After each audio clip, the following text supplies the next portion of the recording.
Hello, so let's be honest, you suck at jumping. Your strafe jumps are always off, you mistime your RPG all the time, and you accidentally unbinded your jump button. Now look at Skazy, his movement is perfect and RPG timings are spot on. What are you doing wrong? Why can't you play as well as Skazy? How do you become as good as Skazy? Well, this video may be able to answer that.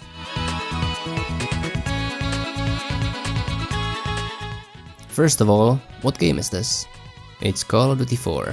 Call of Duty 4 is an FPS game that came out in 2007. It is primarily known for its shooting-centered competitive gameplay. Many people, including me, have been drawn to the game because of something else though, the Codjumper mod. COD 4 has a very complex movement system, which the Codjumper mod takes full advantage of. Thanks to features like FPS switching having an effect on your character's movement physics, strafe jumps allowing you to jump further than normal, and bouncing on steep objects giving you a speed boost just like this, fun gameplay that is very difficult to master is made possible. Learning how the movement system works can be tough. There is a very large quantity of what might seem like details that you need to master. This video is going to serve as a guide for how to approach the game in a way that will make you improve the quickest. Even if you have never played this game before and have no interest in trying it, you should still be able to learn something new from this video, as general improvement theory will be discussed. In my quest to learn how one becomes a skilled Codjumper player, I interviewed 3 pro Codjumper players with a goal to find out what the best approach to improvement is, or in other words, how to improve the quickest. The interviewees were NoobAim, Skazy and Moug. All of them have a lot of experience playing Codjumper, can complete very difficult maps and are generally very knowledgeable of the mod. Of course, there are many other players who would be worth interviewing on a subject like improvement. The reason I specifically chose these guys is that I was looking for individuals who are very skilled at the game, who can transfer their thoughts into well-structured English sentences and about whom I knew that they wouldn't mind having their voices be listened to on YouTube. NoobAim, Skazy and Moug really just came to mind first. Before we get into the interviews, I am first going to talk about my own journey of becoming a good Codjumper player and how I've experienced advancements and declines in skill, just to show that I'm worthy of being listened to about improvement. It was the summer of 2013 when I first joined the Codjumper server, but it wasn't until December 2013 that I started to get into the mod more. Back then, I couldn't even clear the first few bounces on MP Sunset's medium way. 1 year later, I was able to land difficult montage-worthy bounces and was close to finishing at the time one of the hardest maps, MP Darkrai 3, so I think it's fair of me to say that I improved quite fast. My first few years of Codjumping were tied to Styx, the underwear brand. Wait. Styx the video gaming clan. I joined Styx in 2014 and would later become a member of the Codjumper management team with the responsibility to make videos for their YouTube channel. I kept playing very actively till late 2015, being able to compete in skill level with the best players in the game. Then I started developing a deeper interest in other video games, which made me put Codjumper aside and only had the occasional week where I would try hard maps for clears and good speedrun times, but never truly coming back. So, how did I approach improvement? How did I improve that quickly? Map walkthroughs. If you search a Codjumper map's name on YouTube, it is very likely that a walkthrough for the map will show up. These walkthroughs do a good job of showcasing techniques necessary to finish the given map. Back when I started, I was quite shy and my English wasn't that great at the time, so I didn't communicate on servers very much. So I basically became a pro by actively watching YouTube playthroughs of maps and trying to replicate the techniques as well as I could. So that's the answer to how to improve the quickest. That was easy, video's done, woohoo! I'm joking of course. One person's personal experience is not enough to define the most efficient way to improve. That is why I've organized the already mentioned interviews with NoobAim, Skazy and Moug. All of those interviews happened in 3 individual Discord voice calls where I asked everyone a set of pre-written questions. The recorded talks average in about 15 minutes of length, which is too long for me to fully play them in this one video. So I decided to do it like this. Each question will be presented iteratively. Then for each player, I will either play them answering the question or just sum up their response. First, I asked everyone to introduce themselves. So, my name is Daniel. I go by NoobAim in COD 4. I've been playing this game for like 7.5 years now. I think I have 7,000 hours or something, so I feel like I know quite a bit about the game. My name is Skazy and I've been a Codjumper player for around 10 years now, and I've been mapping for 7 years now. My name is Moug. I'm a jumper that has started playing the game since 2011. but when I started playing the game, I was a complete noob and I couldn't use any other FPS besides 1 to 5. Later on, in around 2015, I picked up a better PC that allowed me to use all kind of FPSs and improved until even today, where I keep improving, and nowadays I should probably be one of the best players around. At least I hope. That's the voices of the pros. Next, I went straight to the topic of improvement. Skazy and Moug were asked this question: how did you go about improving at the game since you first started playing? NoobAim was asked a slightly altered version of this question. The question for him was how did he improve as fast as he did? A year after he started playing, he was able to finish MP Dark V3. That's a fact that the question is based on. Well, the most cliche answer is just playing a lot. But I also constantly kept trying stuff that I actually wasn't really good enough to do. You can keep trying the same bounces over and over again, but I feel like if you want to really get better, you have to try stuff that you don't really understand, that forces you to try new stuff that you haven't done before in order to understand the game better as a whole. Did you watch a lot of walkthroughs or ask people for help when you were trying those harder jumps? Yeah, for sure.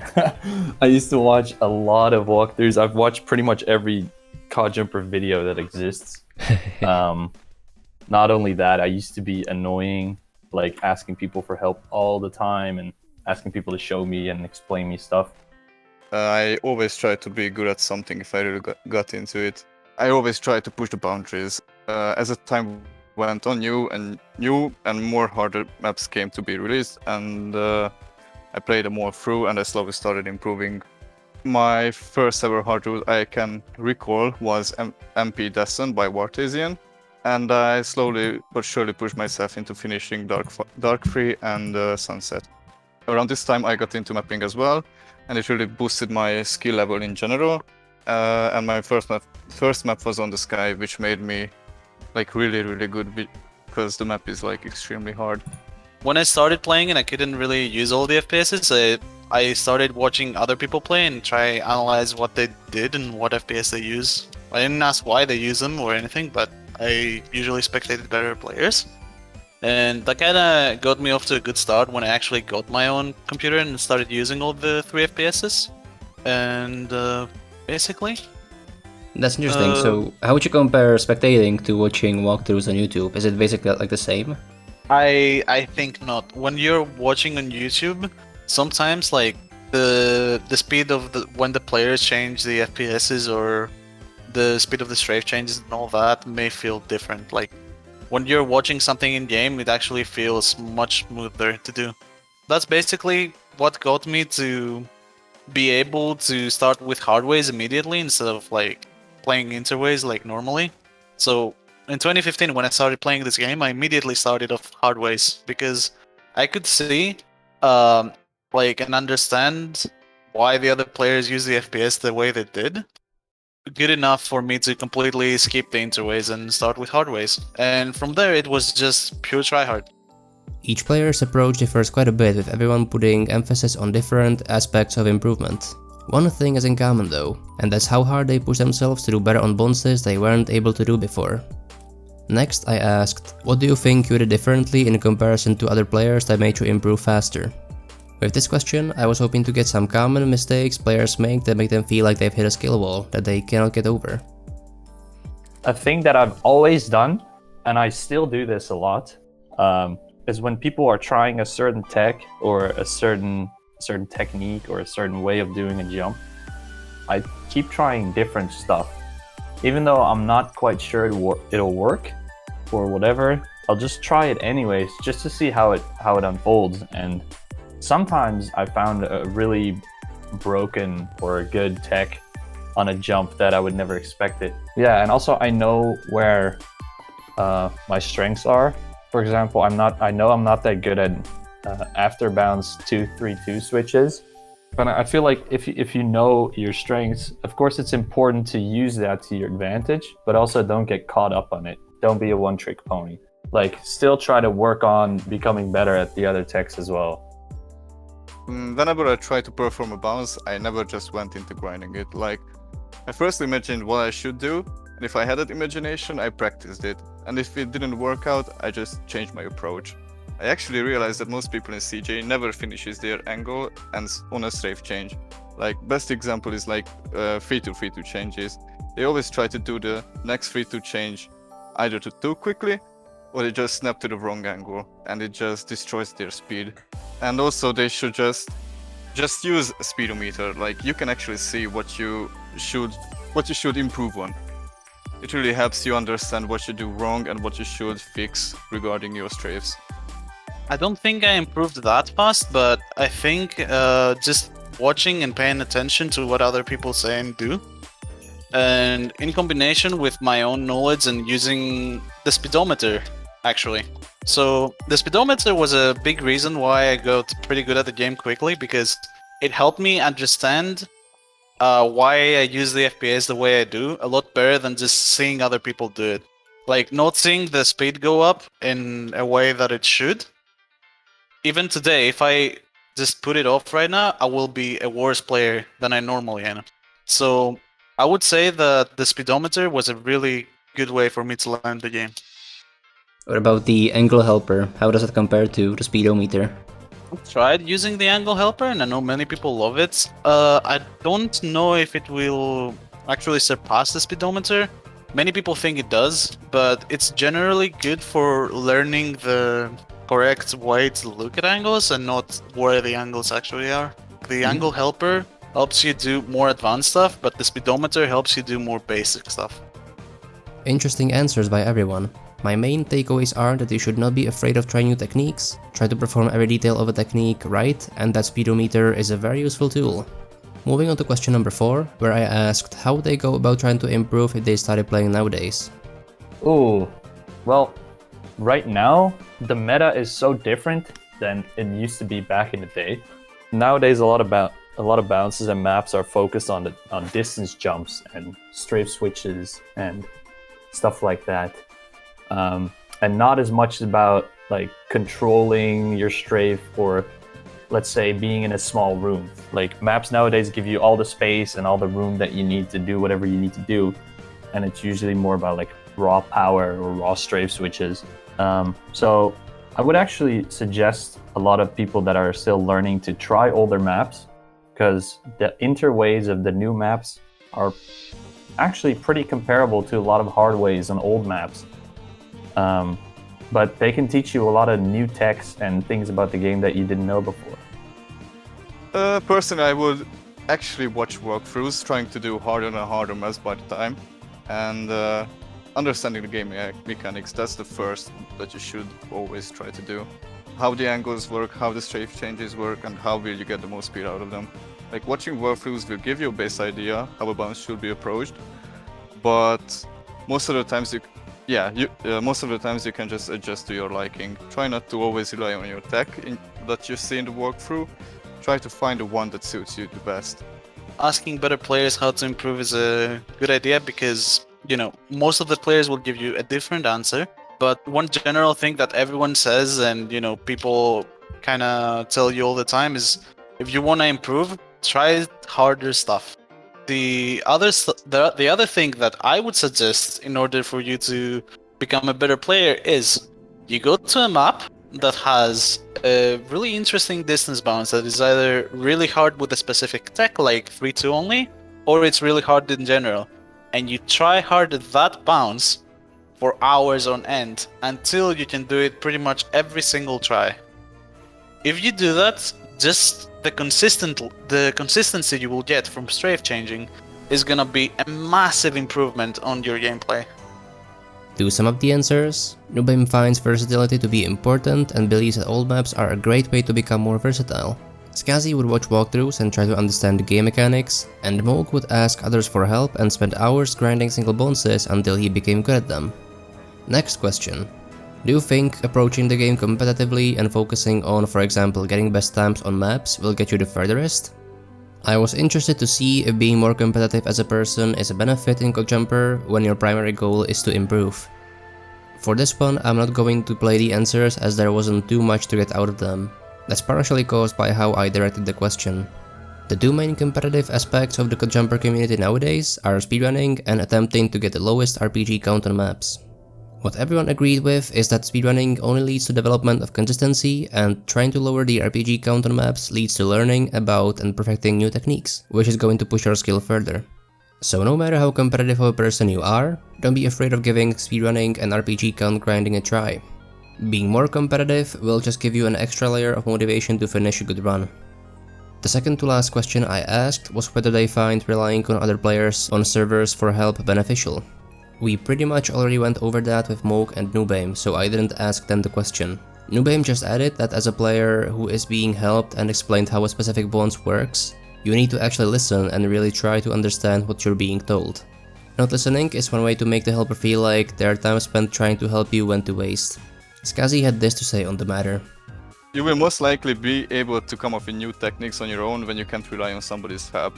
If you ask somebody to help you out on a bounce, yeah, sure, you will see how he does and approaches a bounce, but you will try to replicate it, and it doesn't always work out, so it's not really an issue for advanced players, but for an easy and intermediate players, they don't really understand how the angles work and strafe changes work in general. Let's consider an easy player.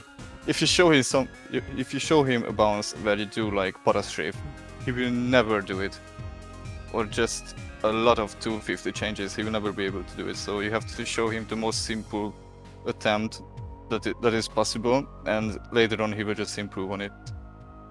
Parastrafe is a strafe technique popularized by the Russian player Paragon. It is a very good example for Skazy to bring up as something that beginner players shouldn't try to copy from more experienced players. Moving on to the last question, where I asked this. My belief is that watching playthroughs on YouTube and trying to replicate bonus techniques as best as you can is the best way to improve. Do you agree with that? My mind about this was changed while working on this video, so I don't really believe in it anymore. But since I improved quickly primarily thanks to watching walkthroughs a lot, I wanted to see what would the interviewees think about it. Skazy wasn't asked this question due to this already being discussed earlier in the interview, so here is what Moug and NoobAim had to say. Walkthroughs can teach you a lot, but I feel like the absolute best way to improve is to play a lot, try a lot, and think about what you're doing in the game. There are walkthroughs that the texts are good, and there are walkthroughs that the texts are bad. There are some walkthroughs that have very, very, very unoptimal texts that just make the bounces so much harder than they actually are. Now, trying to replicate the texts that are actually good and actually doing them could help you, but would it matter if you don't realize why the person in the walkthrough does the tech? That is the thing you have to take from the walkthrough. Why does he use that tech? Why does he use an extra 3-3 here? If you don't understand why he's doing them with the walkthrough and you just replicate them, I don't think you will eventually become better.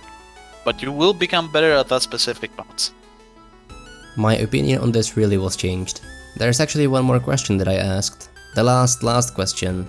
What's your favorite color? I was kinda hoping to find a previously undiscovered connection between colors and skill gain speed, but that of course didn't happen. Since I already asked, Moug's favorite color is purple, NoobAim's is very red, and Skazy said he isn't sure and that it probably would be orange or red. So yeah, asking this question ended up being nothing but a useless waste of time. When I came up with this question, I must have had a blue kinda day. And that is it for the interviews. Once again, big thanks to NoobAim, Skazy and Moug for taking their time out of their day to be interviewed. They made this possible. Taking everything into account, I am now going to present several takeaways that I got from the interviews. Have a deep interest in the game. If you truly want to put in the hours of hard work necessary to improve, there has to be a strong enough motivation driving you forward. It could be enjoying the sense of community that Codjumper brings along with itself, finding the gameplay just genuinely very entertaining, or some other reason. Don't be afraid of trying new things. Pretty much all the players interviewed place a lot of emphasis on this, which makes it kinda hard to argue against. If you understand the basics, then you might be able to come up with a new bonus technique that would actually work very well. I'm also going to mention trying different kinds of maps. A player who can play new maps very well but struggles on older maps is in my and NoobAim's opinion less impressive than someone who can play any kind of map by any mapper from any mapping era. It pays off to be skilled with people. It's a huge benefit to be able to tell when you're asking for help too much, or to be capable of correctly noticing that you can ask for help at a certain point. Having this ability will also allow you to find your way into communities easier, which could result in more motivation to play and having more people to ask for help. This might seem obvious, but when there is someone who's known for not picking up on social clues or for being straight up disrespectful to other players, they will not be liked and helped by other players too much. Spectate players better than you and analyze what they are doing. If you're starting out, you'll have servers filled with people who are better than you who you can learn from. You're going to acquire a lot of knowledge by just spectating them and trying to understand why is what they are doing working or not working. Perfectionism can be beneficial. Whether it is trying to perform every strafe switch perfectly or wanting to understand the technique flawlessly, forcing yourself to perfect your gameplay will lead to you having a stronger skill set. There is a lot that goes into performing just the simple bonds, and making sure that you get all the details right will build good habits. There is definitely an extreme though, where perfectionism can be detrimental. There are more resources to help you now than ever. Pretty much every map has a walkthrough now. The God 4 movement system is understood better than ever, and servers implement tools like Speedometer or Angle Helper to help you understand the game easier. Be careful not to become too dependent on these server-specific tools though. I think it's important to still be able to perform what you can perform with these tools without these tools. And with that said, we have made it to the end of the video. Thank you so much for watching, and I hope that you learned at least a single piece of useful information.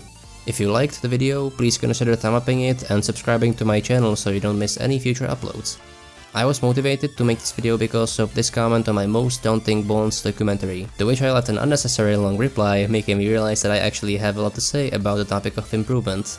If you happen to have a topic you would like to hear me talk about, feel free to share it in the comments and I might just end up making a video about it. That is all I have to say then. Goodbye and have an okay day.